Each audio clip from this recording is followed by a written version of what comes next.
इतने सच्चे इंसान हैं और आप इलीगैलिटीज के अगेंस्ट हैं और आप करप्शन के अगेंस्ट हैं, तो जब आपने ये बिल्डिंग देखी और जब आपने ये फ्लैट देखा तो आपका ये आपकी रिस्पॉन्सिबिलिटी बनती थी कि आप जो है वो बीएमसी कमिश्नर को, या जैसे आपने आज ट्वीट किया है प्राइम मिनिस्टर को और सीएम को, आपको उस वक्त भी ट्वीट करना चाहिए था कि ये पूरी बिल्डिंग इलीगल है और ये फ्लैट इलीगल है। तो जब आपका फायदा हो, जब आपके बेनिफिट्स हो, आप उस वक्त खामोश रहते हैं और आप प्राइम मिनिस्टर को इन्वॉल्व करते हैं और सीएम को इन्वॉल्व करते हैं कहकर कि अच्छे दिन जो है वो नहीं आए हैं। अच्छे दिन आ चुके हैं कपिल जी, और ये सारा देश कह रहा है। और इनफैक्ट ये छोटी सी बात है, ये छोटा सा एक इशू था, उसमें प्राइम मिनिस्टर को इन्वॉल्व करना और सीएम को इन्वॉल्व करना, ये आप जैसे शख्सियत पे शोभा नहीं देता। 24 घंटे बीत चुके हैं, अभी भी रिश्वतखोरों के नाम कपिल शर्मा जी ने नहीं बताए।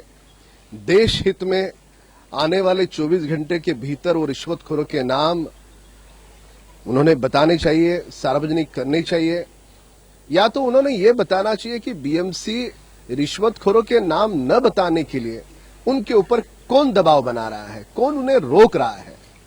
और यदि 24 घंटे के भीतर वो नाम नहीं बताते तो लोकतंत्र के तहत उनके निवास के बाहर मैं भारत के नागरिक के नाते मैं स्वयं जाकर के कल निदर्शन करूंगा। डिफेंस पहले आ गई और एफआईआर लिखी नहीं गई, ये कोई अजीबोगरीब बात है, क्योंकि कानून ये है कि अगर इल्ज़ाम कोई लगाता है कॉग्निजेबल ऑफेंस का तो आपको एफआईआर लिखनी पड़ेगी। एफआईआर लिखने के बाद आप इन्वेस्टिगेशन करिए कि इसमें सच है कि नहीं है। मगर सच तो है कि नहीं है उसके में जाने की कोई आवश्यकता ही नहीं समझती बीजेपी। उसको हमेशा कारपेट के नीचे धकेलने वाली बात करते हैं और दूसरे काउंटर एलिगेशन लगा देते हैं। पहले उन्होंने जिस तरीके से मुंबई महानगर पालिका में वर्षों से जो भ्रष्टाचार व्याप्त है उसके ऊपर खुल करके अपनी बात रखी है, वो निश्चित तौर पर अभिनंदन के योग्य बात है। मुंबई महानगर पालिका हिंदुस्तान की सबसे बड़ी महानगर पालिका है और ये दुनिया की सबसे भ्रष्ट महानगर पालिका है।